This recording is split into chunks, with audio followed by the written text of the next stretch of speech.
There you go. All right. And of course you can see yourself. Yeah. So make sure this thing's all set good. All right.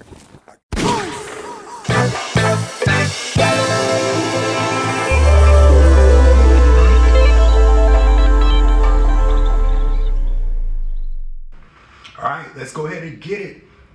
I got sitting in front of me right now, TA, aka Highatis. What's up, bro? What's up, man? What's up? Everything going good. Oh yeah, going good. Long time no see, man. Yeah, it's been a while. For everyone that's watching this interview, me and TA or Highatis, we went to high school together back in the day from, was it 2005?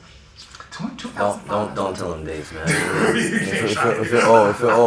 It's all good. Now you looking like you're taking care of yourself, well, bro. Yeah. It looks like you're handling your business, and especially all the work that you've been putting in. You've been doing it for real, bro. Oh yeah. Been trying. Yeah, man. So let's go ahead and get started. First off, we're in Vegas. Mm-hmm. Happy birthday, bro. Oh, appreciate it. Happy birthday, man. You know, this is definitely a good timing for you to come out here and to do your thing, and especially with yesterday, we did the shoot for Twisted Shoot. Mm-hmm. Twisted Shoot. Mm-hmm. And then yesterday with Beanz. Beanz, yeah. We're gonna get to that a little bit later Okay. on, but yeah, you're 4 albums in, 10 or 15 music videos from what I remember. And you've just been doing all types of things, man, and definitely I want to highlight what you've been doing because you definitely been putting in the work for real. Oh, yeah. Whether, because we were talking yesterday, you were like, I'm just doing it for fun, but I'm like, yeah, it's just fun. It's fun. Man, you try to make it a business and you're gonna kill yourself going crazy. If you don't get the likes you like or the views you like, you're gonna go crazy. Just enjoy doing what you're doing, that's all. That's what's up, man. So I mentioned high school, but of course your story begins obviously way before that. So we're gonna start from the beginning for sure.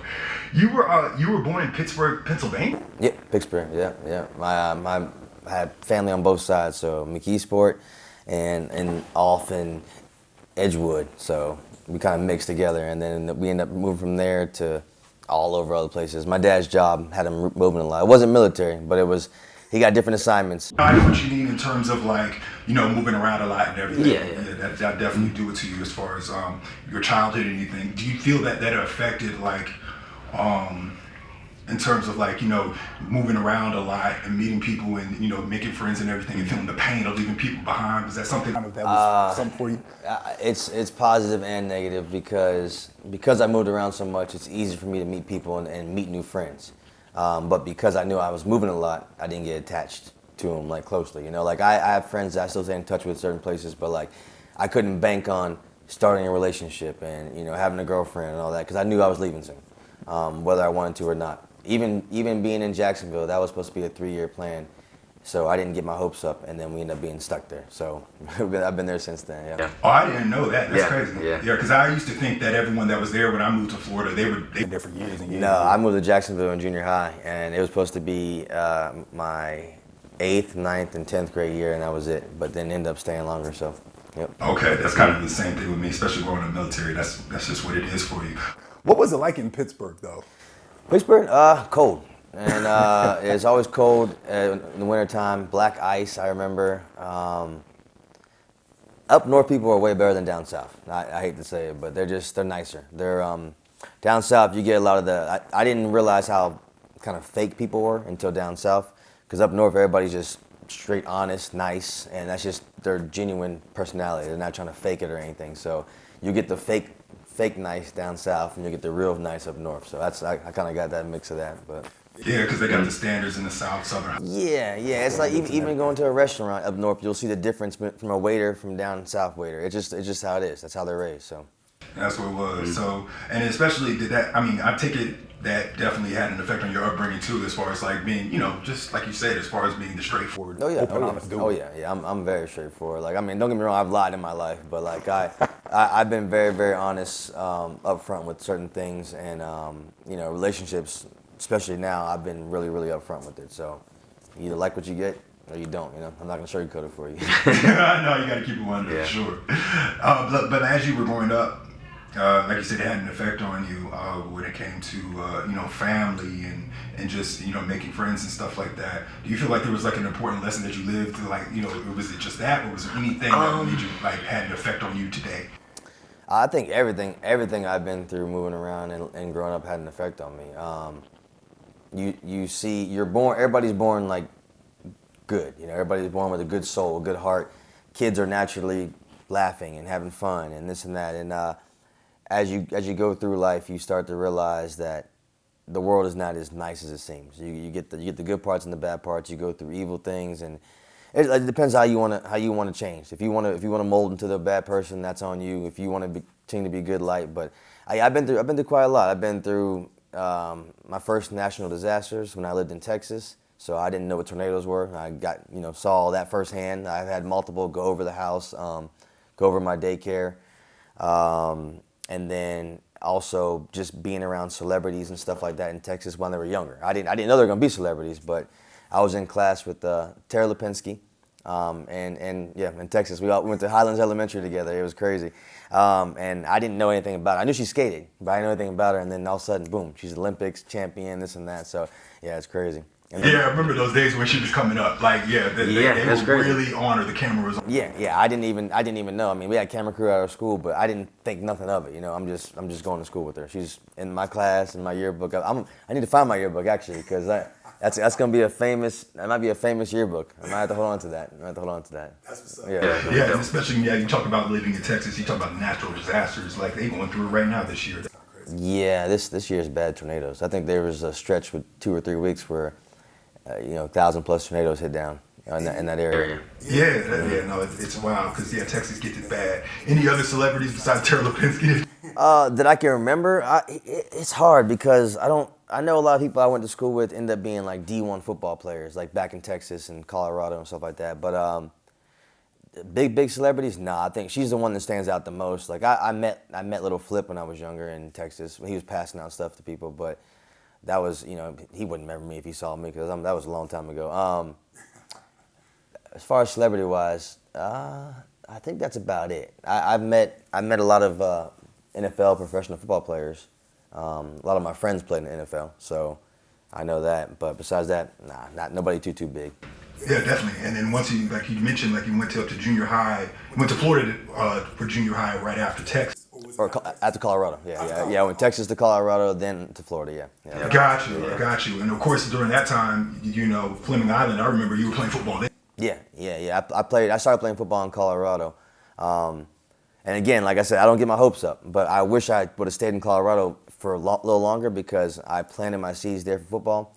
I was babysitting Rick Neuheisel's son, the coach of the Buffs, and he was like kind of molding me to play on the Buffs. Like I was friends with I won't say friends, but I would say I knew everybody on the Buffs, and they would sign balls for me, helmets for me. So I got stuff at the house signed by that whole original team, like back then, like Ray Caruth and all them guys, like all the crazy stuff that happened with those guys in the NFL. I got the whole team signed, but he was molding me to play at CU. It was weird. He kind of came to the school and he watched to see like what kids were developing, so he can just keep an eye on them when they get to the point. And I thought I was gonna play for CU, and then we moved down to Jacksonville, and I was like, I don't even know if I want to play football anymore. But so I took 1 year off, and then I jumped back in. I jumped back in 9th grade and played at Clay High first. Okay. Yeah, I was at Clay. Yeah, Clay High School. For the people watching, Clay High School, Fleming Island High School, and Orange Park High School. That was like a trifecta of like rivalry. Right? Yeah, it was crazy. Yeah. You might have to do a lot of digging up of all the stuff that you got signed to. Yeah. It was a lot. So during that time, getting, you were playing football and everything. Of course, because I didn't show up until 2004. Yeah, they came in after, yeah. And everything. Of course, we were, sports was a big thing. But then also, of course, we're talking about like you getting into music. Did you get into music during the high school time frame? Honestly, I was doing music for so long that nobody ever knew I was doing music. When I was younger, I would listen to songs, and I could literally memorize the words within one listen, maybe 1.5, 2 listens max, right? And it was something weird that I just can do. And my mom always said something about it, but I used to go in the room and record stuff all the time. Like me and my little brother, he was, how old was he then? He had to be like 7 or something. We used to record stuff in the room. I have all the old stuff saved too, like just talking about nothing, just like candy and rapping about different things, and we were just messing around. We didn't take it serious, but in high school, I had a couple of friends like Vince, Kyle, a couple of those guys. They were doing music, and they were actually like doing it. They were doing like videos and professional studios, and it was just cool watching them do their whole thing. And I just kind of sat back and watched. I wasn't really going to try to interfere with all that. I wasn't going to interject myself in that either. Like, if I can do it, I can do it, but I'm not going to say, hey guys, I can rap, put me on a song, you know? So I did my own thing. Yeah. Yeah, because like even then, like I noticed like throughout your albums, because I noticed some of your features did have people from Fullmetal. Yeah, I had a couple. Like my very first mixtape, it was called Welcome to My World. I just re-uploaded it actually the other day. I'm re-uploading all my stuff. It was 2010. I put that out. Kyle, he went by the name Ajax Major. He was on it, and I didn't have anybody else really on it from Fleming except my homeboys like Trey and Kerm and all them. But besides that, yeah, I used to mix stuff. I used to do stuff at the house. Oh, I had my boy Marcel on there too. So yeah, he killed it too. He killed it. But it was fun. It was fun. We did a whole album, and you know, I wasn't really big on features at first. I like doing everything myself. I like doing songs myself and writing them down. And they got on the songs and they put a different vibe to it. And when they did that, I started to realize that I needed to have songs catered for features. So that's what I was about to say. Do you think the reason why you wanted to kind of just do it just like on your own was just to make sure that you were established? Is that a good way? Yeah, I like testing myself. I like to see if I can, like, you put on any beat and let's see what I can do to it. Like it's hard to make a song all the time to every beat because I like to make my songs about real life stuff. But if I go in there and just start talking crazy, I think you can put on any beat and I can make a song to it, you know. But I wanted to try the different aspects of like pop, rap, R&B, and just try to mix everything together like that. So, is there any particular process that you have, like when it comes to your style and your flow, how you started it? Because like you said, it's like, you know, you hear a beat, but of course it's gonna give you a certain type of feel. So yeah. It's honestly, I think my style in the beginning was more of an imitation style. I kind of listened to certain people and I kind of took bits and pieces of their style and put it together. So I used to love Wiz Khalifa's laugh. I used to love that laugh. So I wouldn't do the same one, but I would add a laugh into my lines, and I don't do that much anymore. But it was fun. It was fun back then. I listened to Drake, of course. You know, Lil Wayne, stuff like that. So I would take bits and pieces of that. I love the people who make you think though. So J. Cole, Wale, I love that stuff. It's the ones that make you think about what's going on and listen to the lyrics.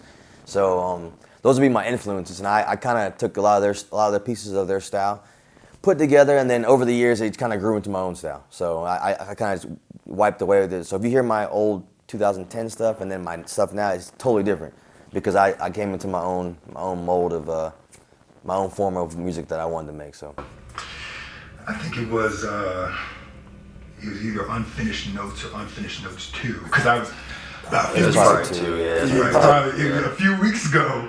What it was, I was at the barbershop. I was getting cut up, and I had my barber listen to one of your songs, and I didn't. And you know, it's one of the things I didn't think of it. And he's listening, and he's like, his register has like a little bit of a Schoolboy Q-ish type feel. Yeah. There's some Schoolboy Q stuff in there too. Yeah, it's like everybody I listen to, man. I get inspired by that. Like Schoolboy Q's a good storyteller. He tells really good stories, and I admire that. Like even though I don't live the type of life he lives, I can relate to it because of the way he says it, the way he delivers it. You can feel it. You know it's real. It's not fake. He's not just telling you a fake story. So that's one thing I like. I like real stories.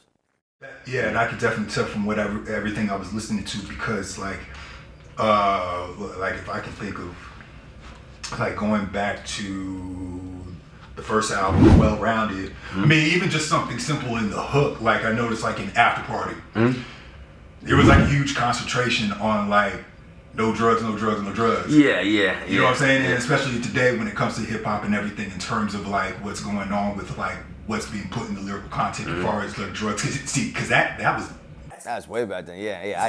Everybody was doing Molly and all these drugs for the parties, and I was like, you don't need drugs to party. Like you can have fun without being, you know what I'm saying, gone. Even to this day, I still stand by that. Like even if I go out and drink, I'll drink maybe not two sips, but at least 2 cups, maybe a shot or two, and everybody's like, why don't you drink more? That's because I like to be aware of what's going on. I'm not here to lose my mind and lose myself. I'm trying to enjoy the night, maybe make the vibe a little more chill, a little more mellow, and that's it. And just enjoy it, yeah. That's my thing, is that when it comes to that, like, I don't want you to tell me what I did last night. I want to tell you what I did. Yeah, exactly, yeah. You don't even tell me I threw up and blacked out over there. No, I know. I walked myself to my room. I was good, yeah. I was straight, yeah. Yeah, that's just something about it. It's just like, nah, it's not a... Yeah, and somebody was talking about the other day, they said, you know, people don't care anymore. They'll go to a festival and do this and do this drug and drink this and take that, and you realize you're around 20,000 people you don't know. And you're gonna risk your life by, you know, taking that and just being unconscious or blacked out or however you want to say. That's not a risk I'm not gonna take. I'm not taking that risk at all. So I'm good. It's crazy. I'm good. Like I said, I heard that in the after party. I'm like, this is a song about partying, but turning up, but it's no drugs. No drugs. Yeah. Just turn up. Just have a good time. Some people got natural highs, good energy. They can dance. I mean, if you need a little bit of edge to get you there, that's fine. But you know, you ain't gotta overboard it. You know, just enjoy yourself. That's all. Life's too short for all that crazy stuff. It's real talk. So definitely with your music, there's always definitely a connection or inspiration from like society and the world around you, like even past, present, and I can tell, and even future too, because you're also trying to like, I guess you're trying to have that influence for future. Yeah. It's really funny because I everything I say is true story, like you said, and I also feel like I'm planting seeds for my future. So if you listen to Unfinished Notes 2, I said on Can It Get Better, the number 2 song, I was talking about how my life can get better. And I was like putting down payments on a condo. I didn't have a condo back then, but right after that CD dropped the following year, I did get a condo and I put a down payment on it. So it was like I was manifesting that stuff into my life, and it's pretty sweet. I go back and listen to old stuff all the time because I want to see what kind of mindset I had back then and what my goals were and see if they still align to what they are now. So. That's interesting you mentioned it like that, mm-hmm. Like you were, you know, manifesting it and speaking it through the music, because what happens is the listener always tends to think that if you're saying it on a record, that's true, that you already got something, you know what I'm saying? But no, sometimes it's just you. Yeah, sometimes it could be a fantasy you have, or you know, you could be speaking your story through somebody else's life or whatnot. But yeah, that's one thing I definitely lied on that track. I was just trying to throw it out there, like, you know, I'm gonna get a condo one day, and I threw it out there because it sounded good with the song. And when you think about the actual meaning of the song, Can It Get Better, I'm speaking of what can make my life better, and those things follow right behind it, and it got better. So I can't complain. I definitely followed what I said on that song. That's what's up.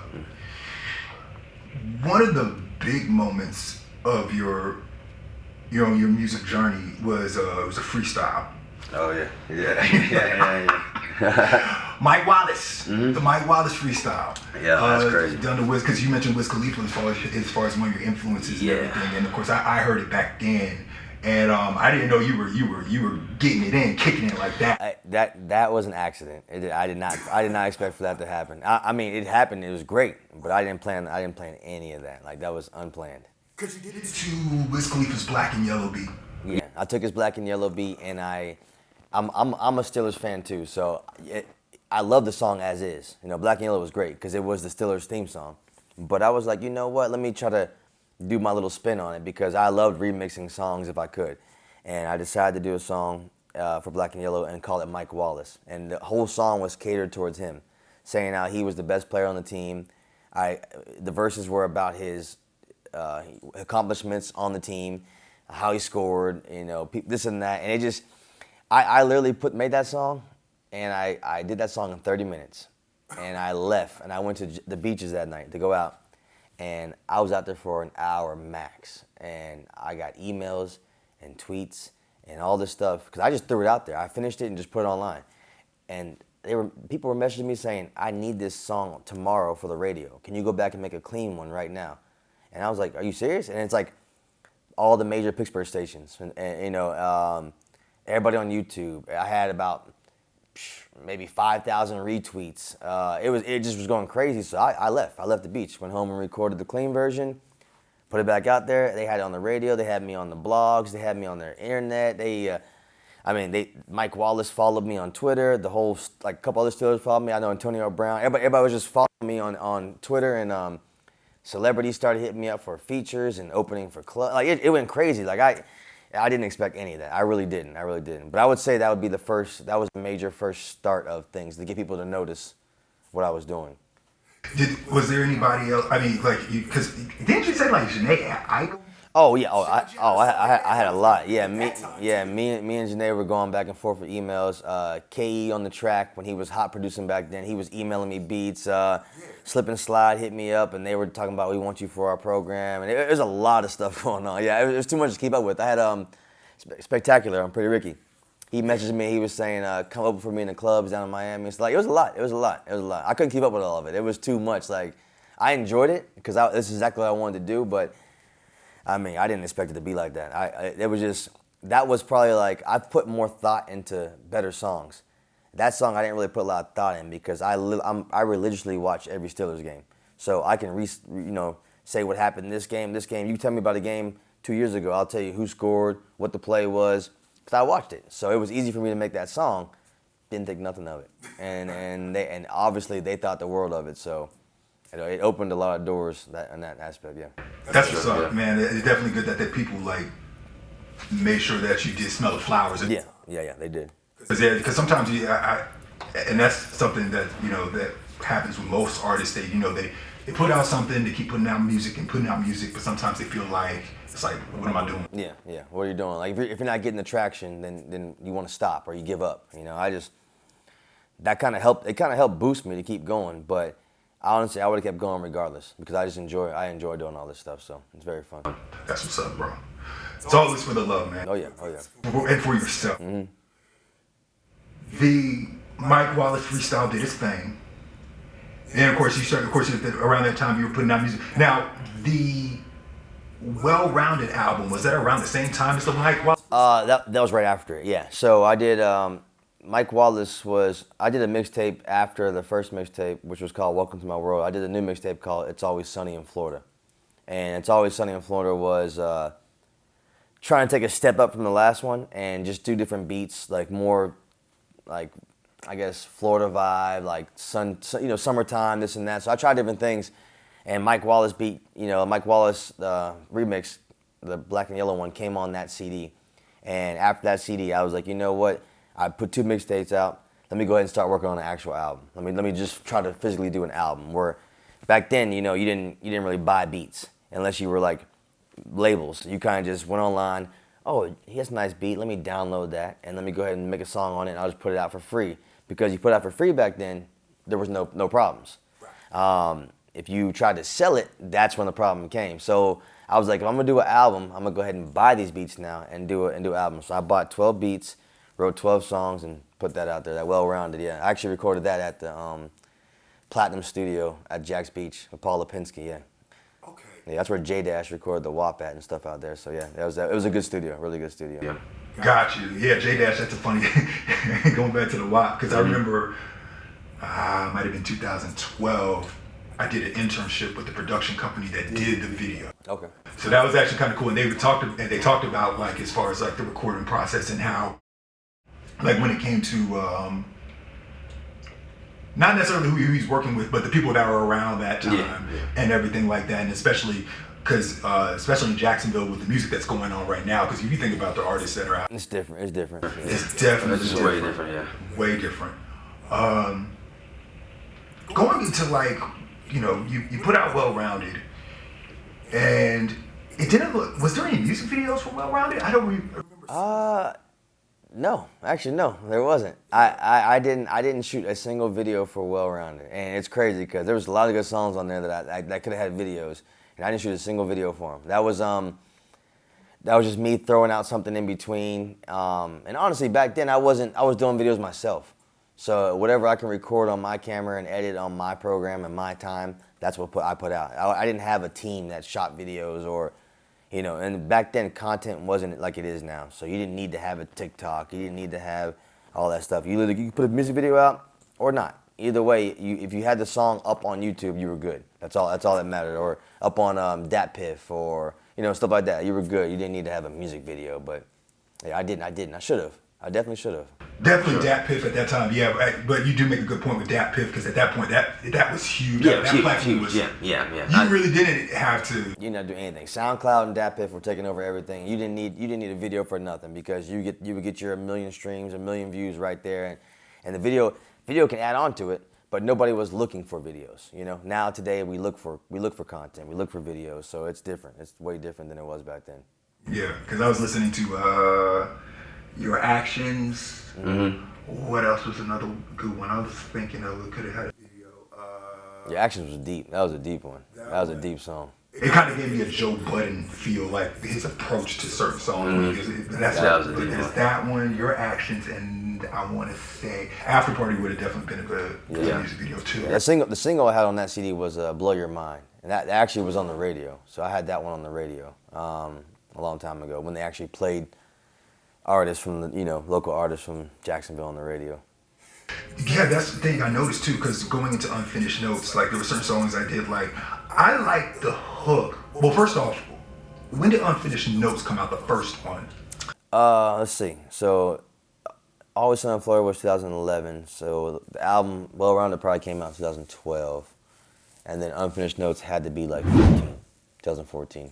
Yeah. Because I remember Unfinished Notes 2 was 2017. Yeah, there was a good space in between those two because I wasn't really doing albums. I did just mixtapes and different things. I kind of didn't focus all my energy into albums because albums take a lot out of you. Like, well, at least me. I can't say for everybody. For me, they take a lot out of me because the way I organize them, the way I set them up, the way I make sure every beat flows to the next beat, and it's a very good process. But the process is very time consuming and it takes a lot of your mental space to think about that. So, yeah, I'm sure it does. Lost Souls was a good one. I'm going back to the first one for the first Unfinished Notes. Who was the singer on the hook? That was Kosha. Yeah, that's my homegirl from. She went to college with me in North Carolina. Because what I thought was really cool about that song was how it was pieced together, going straight from your verse into the hook. Yeah, and I like elaborative hooks, like hooks that seem like a verse. Yeah. And I was like, that's hard. I trust her. I trust her because I never told her once what to say. I literally just, I sent her a song and I know she can add on to it or fit in a certain spot. And I'm like, hey girl, just do your thing. And she sent me back. She said, you like this? I said, yeah, go ahead and drop that now. Let me get that, please. That sounds great. Like I have her on, I don't want to ruin the surprise, but she's on my free music 2 coming out later on either this year or the beginning of next year. So yeah, she's on that too. Yeah, it's a crazy song. Because it got back, because as it gets to the end of the song, I'm like, they should have added something else to that. That was going in. Yeah, she kills it. Good song. Unfinished Notes, you also had, of course, the Unfinished Notes, the title track. Yeah. You said on there's something that stuck out to me on that song. You said something about, something to the extent of being afraid of God, instead we're afraid of each other. Yeah. I talked a lot of junk on that album because that album had. I think I was more lyrical back then. I think I spoke about more topics that you really couldn't talk about now that people would like cancel you for. So yeah, I was talking about how back then we're always afraid of each other. Like the only person we should fear is God if you want to fear anybody. But we're always afraid of each other. Nobody wants to work together. Everybody's envious of everybody. It's just like we're all scared of each other. So I don't know. They need to. People need to tighten up and realize that that's not how we live anymore. But you can't change them. New generation is kind of crazy now. So it is what it is. Definitely is different. Unfinished Notes 2 came after, like I said, in 2017. Mm-hmm. Up Now is hard. Yeah, it was one of my favorites at first. But then after I finished the whole CD, I was like, because you do a song like I did. I recorded Up Now. Up Now was like the second song I recorded for that CD. So my first song was Notes, the intro, and then the second one was Up Now. And I was like, okay, these are cool, but and when I work on a CD, I say, what can fit in between these songs? Because Up Now couldn't be number 2. It had to be like down the road. It ended up being number 3 on the CD, but it couldn't be number 2. Like I couldn't go from Notes to Up Now. So I was trying to fit things in, and recording all the songs on there. Up Now got pushed down to the bottom for me almost. Like I had it at maybe my number 2 song, but I dropped Savage, and I had Drive Me, and I had all these songs on there, and it kept moving down the list because every time I made a song, I was like, this is the best one. Okay, so what's your process in setting up the track list? Is just how much you like them? So it's okay. So I try not to do a theme too much because the theme is like there's always a theme overlying the whole CD, but I don't stick to the chorus. Like let's say my newest CD. We can talk about that. I know you want to talk about the Fable, but there's always an underlying like theme to the CD, but I don't stick to the theme. So songs can go everywhere. They can go from highs to lows or whatever. The way I organize it is I try to see the vibe and the mood. So I'll put every song on, listen to it, and I catch maybe the 15 seconds at the end of the song when the beat's dying down or the last thing I say, and I see if that blends into the next song. And that's how I get my track list, because I don't want you to lose focus. I want to keep you in that trance mode, you know. So definitely all about the journey. Yeah, I remember the video for Savage. That was sweet. Yeah. What was the approach for that? Everyone was wearing gold masks. Yeah. With the bats. Yeah, that was cool. Yeah, Savage was cool. Yeah. It was Purge. Like I was trying to get the Purge vibe, because when that Savage beat, I first heard it. I heard that horn like. I remember. I was like, oh, this is the Purge. This is like they're pushing the button and everybody's getting locked down and getting in there. And then I was like, I gotta do a video for it. So I remember that. Yeah, it gave me that kind of vibe. And then I don't know. I don't think I took like. Honestly, I just wrote that song. That song, whatever, that beat made me feel that way, and it made me write that song. And then after I listened to it, that's when I got the video idea. Like I didn't have a video idea, didn't write the song. I just kind of wrote the song, and I was listening to it. I was like, yeah, this is Purge, man. This is Purge. And since I'm saying Savage, let's try to make it look like something savage out there, you know, like just walking around the street holding bats. And I'm surprised we didn't get arrested, man. That was crazy. We were walking down the main street of Beach with bats and like brass knuckles and.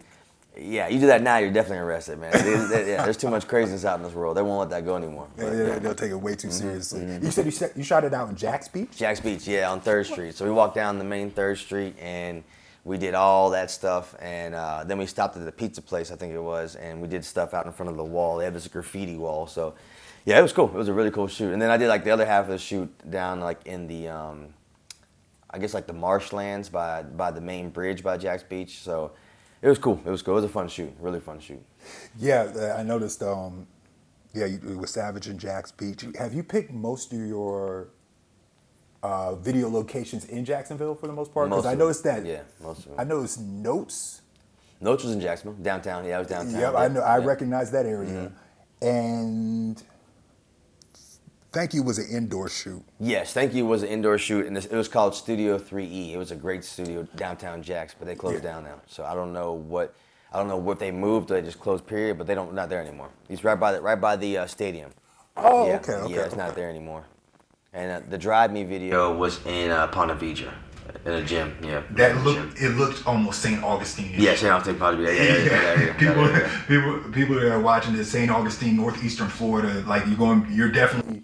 By water, the beaches, you're by like marshes. So you could tell people that. Yeah, it's a different environment out there for sure. Yeah. Going into not just unfinished notes too. I'm sorry, free music. Free music. Oh yeah. I noticed there was a little bit of a different approach in the beat selection. It seemed a lo-fi. Yeah, it was. Is there a reason that you kind of went from the unfinished notes 1 and 2, and then free music had this? Because it's very chill. It was different. Yeah, that was like honestly, that's my favorite CD I've done. But I think it was just there was a lot going on in my life. My uncle had just passed, and he was like my second father. And then I was in it with the relationship I was in, was dealing with that. And there was a lot of stuff going on, so when I picked my beats, the beats had to hit me a certain way for me to do it. And I guess, I'm glad you said that, because I didn't even think about it being lo-fi, but I think that's what it was. I think the beats were more mellow, and they reached different levels on, you know. So I kind of followed that for the whole CD. And I noticed it in your notes. Yeah. I'm like, this is chill. Yeah. Like, because I think one of the songs you mentioned, like. I think you said something about Bryson Tiller on the Bryson Tiller kind of vibe, because Trap Soul came up out at that time, and he had something similar to that. Oh yeah. And that's why I was like, yeah, Notes has this really cool feel to it. There's also, you have on free music, Danny Rand. Oh yeah. Why Danny Rand? I'm a nerd, man. I watch all the Marvel. As soon as Iron Man came out, I have made it like a religious thing to go to all the Marvel movies and see every Marvel movie in the theaters. I got tickets for Deadpool 4 o'clock in the afternoon when it comes out. But yeah, I watched all the Marvel shows, all the Marvel movies, and I don't know. I'm really big on kung fu movies and hand-to-hand combat, and I like that stuff. I like watching that. So that Iron Fist show, even though it was trash. I know. But I loved just the character of Iron Fist and just like what he brings to the table as far as what it could be. It could have been something really great because Danny Rand's all that, like the whole Iron Fist is a great character in the comic books. But yeah, I don't know. I liked it, and I heard that beat, and that beat reminded me of like almost like an intro to a show like that. And I just said, let me go ahead and make it Danny Rand. So it kind of worked for me too because I feel like when free music came out, that's when I had the power. I was always out there dropping stuff, and people were always listening to it, and I had a real bigger following when free music dropped. That was like the peak performance of my followers right there. So that's what's up. Yeah, because especially the guitar on that beat was hard. Yeah, it was real nice, man. I had an idea for that video too. I was gonna go in the dojo and have somebody in the back playing the guitar. Like I had so many ideas, and I fell through it all, man. I fell through all the ideas on that album. So we're here in Vegas, and you are getting ready for another album. We are going to talk about Fable in a little bit. All right. But yesterday, we did the shoot for Twisted. We did the shoot for Twisted with Beanz. That was fun. So much fun. Beanz is dope. Yeah, I didn't know what to expect with her, man. She's really cool, really cool. Yeah, artist-wise, she's always been great. Always, the things she says, the flow she has, she's lyrical. Her delivery, like she's crazy. Like when I watched her the first time on that Rhythm and Flow show on Netflix, I thought she was gonna be the winner. And they actually switched her competition. She was supposed to verse somebody who wasn't good, and Flawless supposed to verse somebody that wasn't good. And Cardi B was like, nah, they don't want to see that garbage fight. They want to see y'all two go. And she swapped it, and they ended up having that's the biggest battle ever on YouTube for that show. Like that battle right there alone has probably like 50, 60 million views. Like it's crazy. But yeah, she would have definitely been in the top 4, top 3 at the end if she didn't have to verse another top 3 or top 2 early in the show like that. So right, because again, like you said, that's the main battle that they had. Yeah, they wanted that because they knew that was going to be ratings. They knew that was going to be big because you can just feel Beanz' energy. You can feel his energy. You knew what it was. They should have saved it to the end. But yeah, I think so too because it was interesting. Flawless did an interview with some other YouTube channel. No disrespect, I just don't remember the name of the channel. But they talked about the battle. Yeah. And it was when she said something about his daughter or something. Yeah, like that. it kind of triggered him, and he's like, okay, I gotta end this now. I was like, oh my gosh. So you know what I'm saying? Yeah. And especially when it comes to rap battles, because you've seen the show, Cardi B. Chance the Rapper was on there. Yep. T.I. Yep. And of course URL Smack was on there. And because I watch a lot of battle rap, and that's why I kind of wondered about her. I'm like, is that a lane she would probably want to go into, like Queen of the Ring URL type thing? Because they get disrespectful. Yeah, it's tough. I'll tell you right now, I cannot battle rap. So you put me in a battle rap, I lose 100%. But if you want to sit down and write song for song, like I might have you on that. Yeah, I don't do battle. I can freestyle. I can have a little fun here and there, but I'm a writer. I like to write. I like to sit down and think about my stuff. Yeah, I'm not in there, dissing people and this and that. So yeah, that's not me. How did you and Beanz link up? It's a very weird story because, like I said, when I did that Mike Wallace song, I had celebrities hit me up on Twitter, and Twitter was big back then. So that's when everybody, all the main contacts for business and stuff was Twitter. I had celebrities from movies following me, this and that, and you never know, like you never knew who was who. But back then, it's different now, of course, but back then you had a blue check if you were a celebrity. It was verified. There was no if, ands, or but. If you had a blue check, you were a celebrity, and doesn't mean you were actually using the account yourself, but this means this is actually the account of the celebrity. So he might have, a publicist on his stuff tweeting, or he could be on it, or she could be on it herself. It's just how it was. Now you can buy a blue check. So when you buy a blue check, you never know who's real or whatnot. So, yeah, Beanz liked a couple of my, I commented on a couple of videos. I've been following her for a while. Like, as soon as that show came out, I told myself I want to do a song with her one day. This is that manifesting thing. I said this during COVID. So manifesting, like my destiny with her, like, hey, I want to do a song. I liked a couple of things she said. You know, I liked her videos. I liked them. I put comments on them. And I was messing around. Beanz is very active on her social media, and I didn't think that was really her. She actually responded to some of the comments, liked things we said, and I just tried out for her. I approached. I said, Beanz, hey, I know you've seen some of my stuff. I've seen some of your things. I love what you do. You know, I'm all about your work. Would you like to collab? You know, eventually in the future. And I told her, you know, I took a break in between free music and this whole new album. So like I said, it might be a while for me to give you a song, but I will be in touch if you want to do something. And she was like, sure. That's all I needed to hear. I literally wrote a song that night, and it was done. And it was done for that. I like Twisted. It goes back to that low, like when the beat comes in, it's that lo-fi feel. Yeah. And it's interesting because it's still kind of upbeat and everything, and of course how you guys go back and forth, it just works. Yeah, it does. And watching the shoot yesterday, you know, I was doing some of the BTS, and I was like, yeah, this is definitely gonna be a good shoot. And before we started, you mentioned how you saw some of the shots. Yeah, some of the shots. Yeah, and how they looked out. They looked good. Yeah, I was kind of surprised about that. I was nervous yesterday about the shoot. I was super nervous. Yeah. For sure. Do you know when the video's gonna come out? I have no date because he can probably mix everything down this week and send me like a rough draft copy on Friday. I can review it myself, but I have to make sure everybody involved is on the same page with this video. So when I get it on Friday, I have to make sure Beanz likes what she sees. I have to make sure that I like what I see, and then we'll go from there. I'll send it back to him, you know, give him corrections that he needs to do. If I had to put a date on it or even a month on it, I would say end of August, beginning of October. Yeah. Or September, sorry. September. That'd be good. Yeah, September, August, September. Yeah, it'd be September or in August because I don't want to.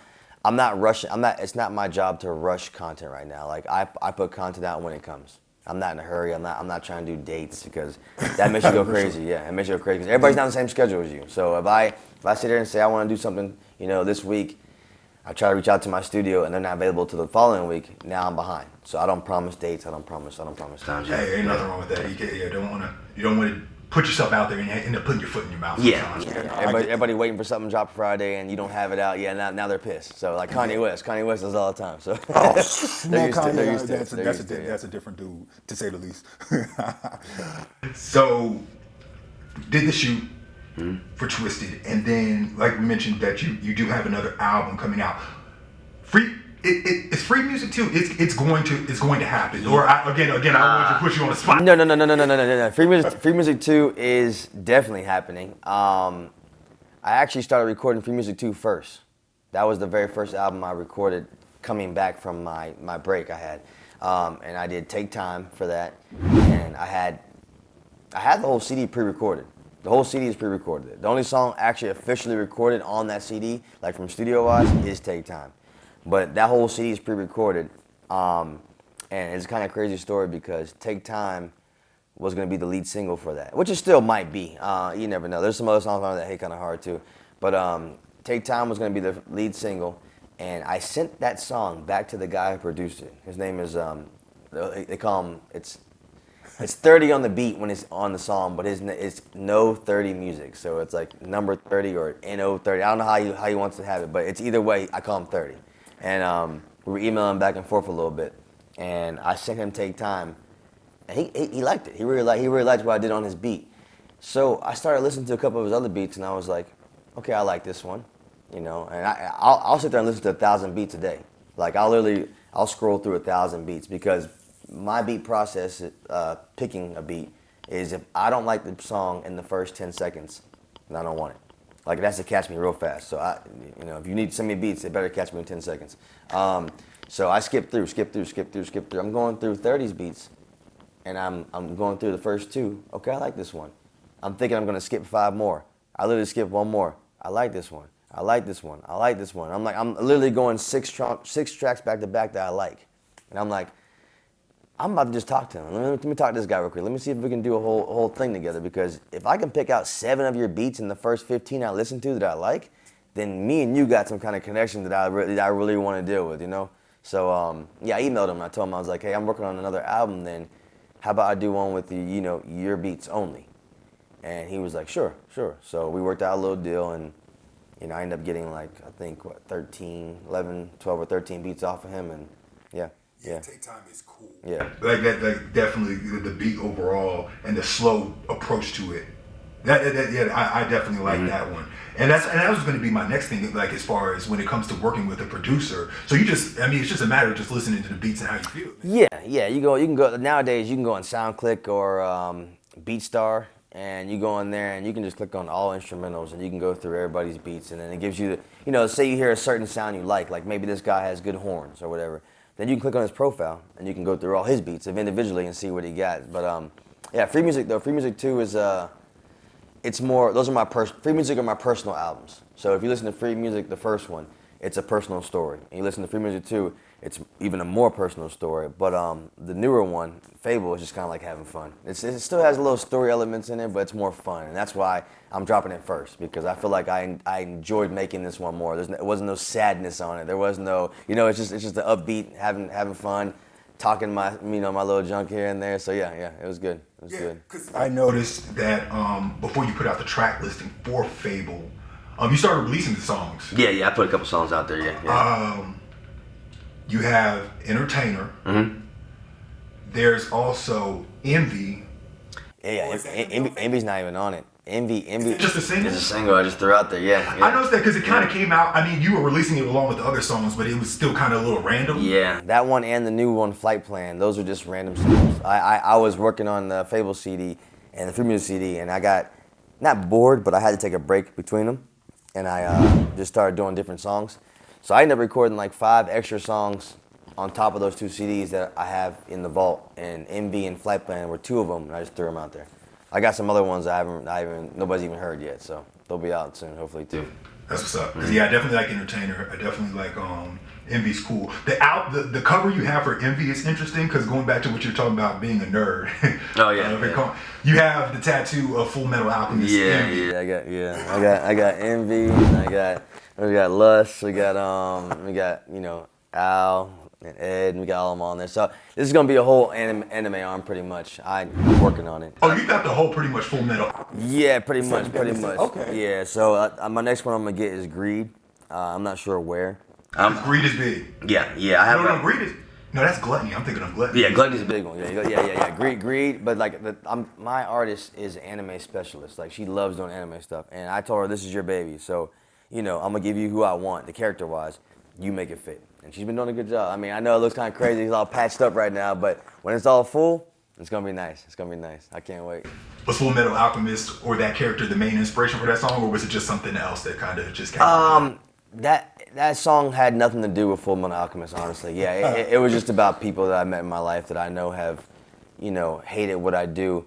Not because they were just a hater. It's because they wanted to be in my spot.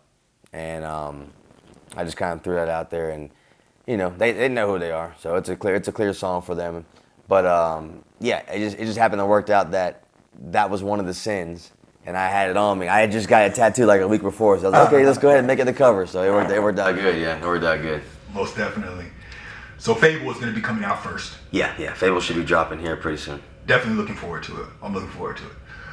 So, any dream collaborations you have? You just did your thing with Beanz. Yeah. Other collaborations you have, producers or artists or anything like that? That's a good question. I would not mind. I have a lot of names in mind I would love to have collabs with, but the thing is, this is not. How can I put this? Let me see.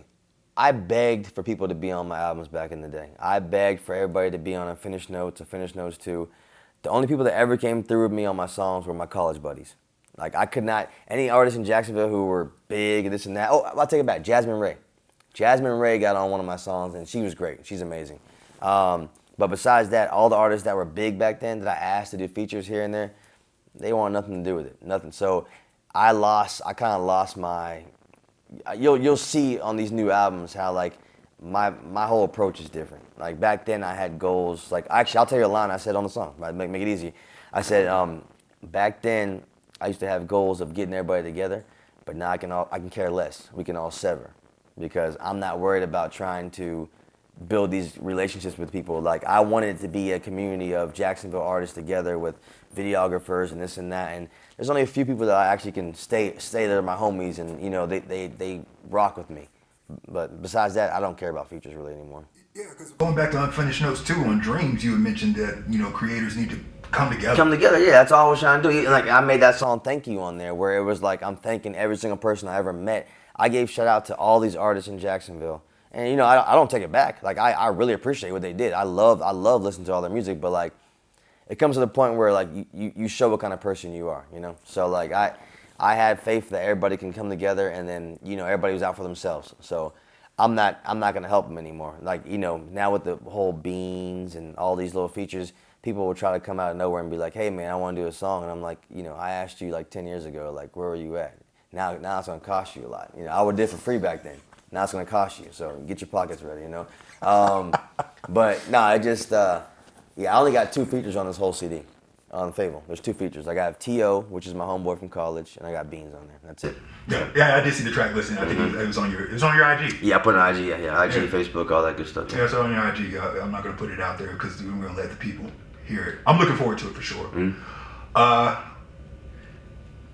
You know, as we get, you know, a few more questions, like, you know, in terms of like, you know, we talked about like how you feel, or not how you feel, but how you've been doing things with your whole creative process, how you've been going about your albums and everything like that. Yeah. What's been keeping you going so far? Keeping me going? Oh, that's a good question. I don't know, because I gave up for a while. I guess my son would be my biggest motivation currently, because I gave up. Like Free Music came out, he was born right after that album, and I was done. Like I literally sat down and just focused on him and had a good time, tried to do the family thing. And I hate to spoil secrets because I have something big coming. I have something big coming for Fable, but there's a song called Split on Fable. Okay. And I can answer this question for you, but I'm gonna let that song answer the question that you asked, because it's back and forth with myself over what happened and all that, you know, at that time period. So yeah, but my son's my motivation. He's my biggest motivation right now. He started listening to my music, and he really liked it, and now that he's very communicative to me and stuff, he tells me like, Daddy, I love this song. You know, I know all the words in this song. Why do you not still do music? So I like it, man. That's what's up. That's some good stuff right there. The current state of hip hop. Oh yeah, no, we got You gotta get on that. I mean, basically, because we kind of touched upon it earlier. Like I mentioned, After Party on Well Rounded, as far as like the no drugs, and then you talk about the lyrical content of what's going on now, and then what's being promoted now a lot. Yeah. Because if you want to go back to, well, not even go back. This is recent. In Jacksonville, the hip hop scene is now starting to kind of get into the same violent vibe. Yeah, it's different. It's not the same as it used to be. Back then it was more party music, more dance music, more chill vibe type stuff. Yeah, now it's a lot of the drill stuff took over. Yeah, but that's how it works though. You get one person that gets big, and everybody tends to follow it and try to follow that same route. And that's, you know, Jacksonville has a lot of stuff it's known for, but that's one of the biggest things it's known for right now is all the drill music. Yeah, for sure. Do you feel like it's kind of hard for like the lane that you're taking, the approach you take with your music? Do you feel, well, probably not, but I mean, do you feel like it's difficult for you to stay in your lane when you hear like the outside? Not for me. I think I'm focused on what I do. Like somebody else getting big off of what they did, I'm not gonna copy that because I don't do that. Yeah, I like my own stuff. Like like I said, I'm not big on views. I could put out a video today, and it can get 10 views, and you won't see me shed a tear about it. Like I can care less. Like I just put out what I like, my quality. You know, everything's not gonna be for everybody, and that's the whole thing. But eventually, and my goal was eventually everybody will come around and start to listen to it for what it was. Like it could be 5 years down the road, it could be 10 years down the road, but eventually you'll listen to the music and you'll be like, man, he might have been on to something back then. You know, like he was saying stuff. So yeah, I do my own thing. Like I'm not big on that. Like I like what them boys are doing. Like I don't agree with the violence, but as far as making a name for the city and getting out there, they're doing big things, man. So I can't complain. Yeah, because I feel like you're being yourself. You're not sacrificing nothing. Yeah. I don't get involved with all that stuff, man. I just it could be costly, and man, like it's one of those things where it's like, you get to a point where you just want to kind of keep the music, just keep it music. that, just keep it rap. Mm-hmm. Yeah, and I don't live this music life like that. Like I'll drop a song, I'll go play Call of Duty and go to work, take care of my boy, and that's it. Like I'm not worried about like I don't live it, so I'm not traveling around doing all types of stuff. Like I'm in Vegas now, yeah, doing the video shoot, but I mean this is planned months ahead, and I'm not doing another trip like this for a while. So this is a one-time thing for a moment. I can't keep leaving my boy home like that, so I can't do that. Mm-hmm. What's coming up next for you, bro? Next. As far as album-wise, or just anything? You looking forward to anything? You know, I mean, like I said, we mentioned Fable. Yeah, Fable. Fable's coming. Free music right behind that. Free music 2 is right behind that one, yeah. Any videos coming up? Like I said, we did Twisted yesterday. Yeah. I'm gonna do. Let's see. Fable. I'm gonna shoot. Let's see. 1, 2. Like you said, you don't got to give dates. Yeah, I got about 4. I got about 4 videos I'm shooting for Fable when I get back. So Fable will have a total of maybe 6 or 7 videos. So I'll have them out there. And then I'm gonna shoot some videos for Free Music too. But after these albums are done, this is my plan. I think I posted on Facebook because people saw it. When these albums are done, I'm not doing albums anymore because albums take a lot of energy out of me and a lot of time. Making sure every song's leveled right, make sure the whole CD flows level right. And it's just, people's schedules are getting kind of crazy, so I want to make sure I can just do what I want to do. So going forward, after Free Music 2, so Fable comes out next, then Free Music 2, I'm just doing singles from there on. It'll be 1 single a month probably. Like I'll work on songs. I might write 10 songs in that month, but I'm picking one of those songs. That's gonna be the single. I'm gonna do a video for it, and that's it. There's not gonna be no album. The singles will have nothing to do with each other. It'll be talking about jumping around on one and playing hopscotch on the other one and eating popcorn on the other one. Like it's just random stuff. I'm not gonna have it set to any kind of theme. It's just gonna be boom, boom, boom, boom, boom, and that's how I'm gonna do it because that's an easier approach for me. Yeah, just dropping something every month, keeping it constant, instead of working on a full album that takes a lot of time and resources.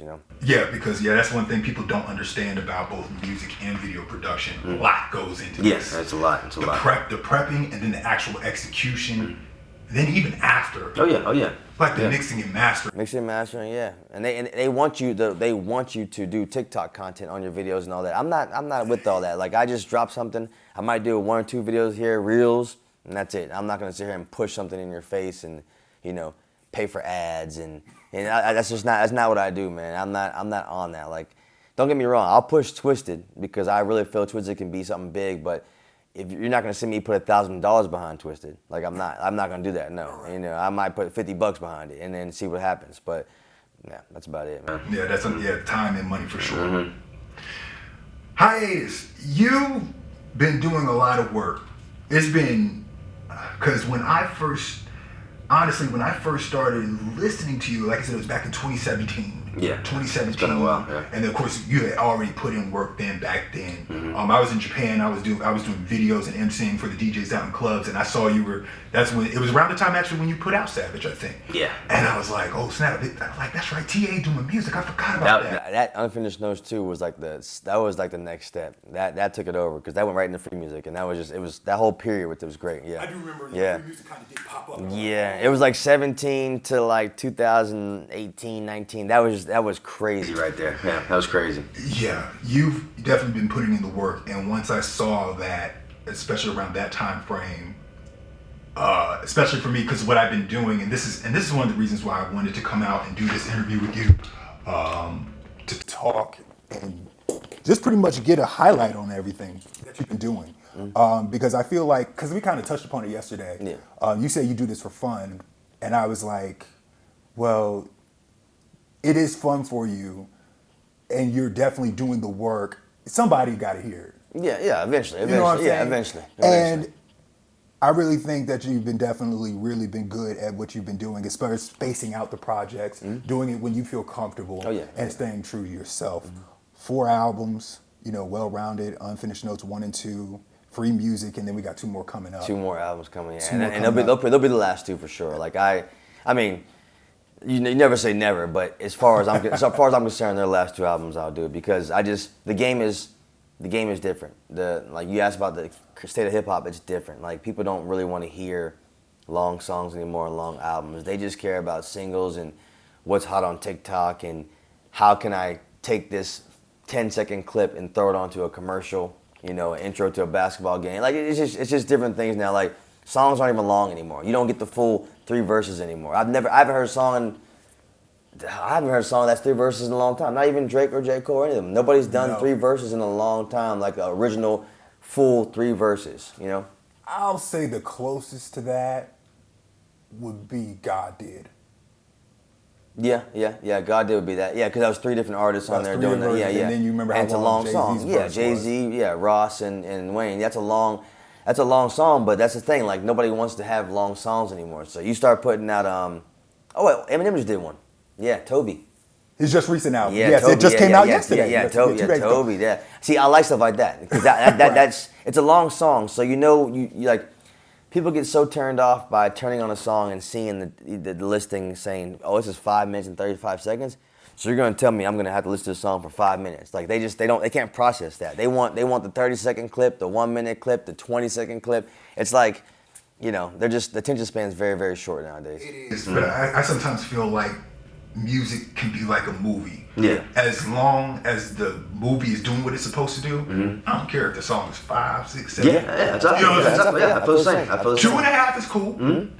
3 minutes is cool. Oh yeah. I get it. Yeah. But as long as the song is, because like I said, I mentioned there's a couple songs you have that I'm like, dang, that could have been another 30 seconds. Yeah. Easily. Yeah. Well, Fable. I kind of incorporated some of the new styles, like the new lengthwise, but I also made sure I had my own thing in it. So like you'll get a song like what's one? I have a song called Clout on there, all about clout, and it's just a chorus, one long verse, and a chorus, and that's it.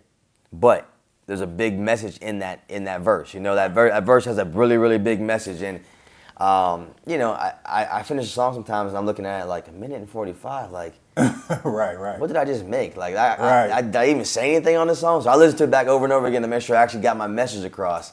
You know, I'll go change words here and there. But, yeah, I'm not big on short songs, man. But I tried to incorporate that into this new album. That way, people are not getting bored through the album, you know, because they 2 minutes, they checked out. So every song is not really, really long. I think the longest song on that album would have been probably the Beanz song. Twisted had been the longest song. I think that was like right at 3 minutes. I think that was the longest song on there. Yeah. So. Well, we're definitely looking forward to more, or whatever you're gonna offer us in the future, man. And definitely, I appreciate you coming in. I appreciate you showing me love as far as coming out yesterday to the shoot. Oh yeah. And again, like I said, you've been putting in the work, and we're looking forward to what you got coming up next and everything like that. So keep doing your thing, keep staying blessed and everything.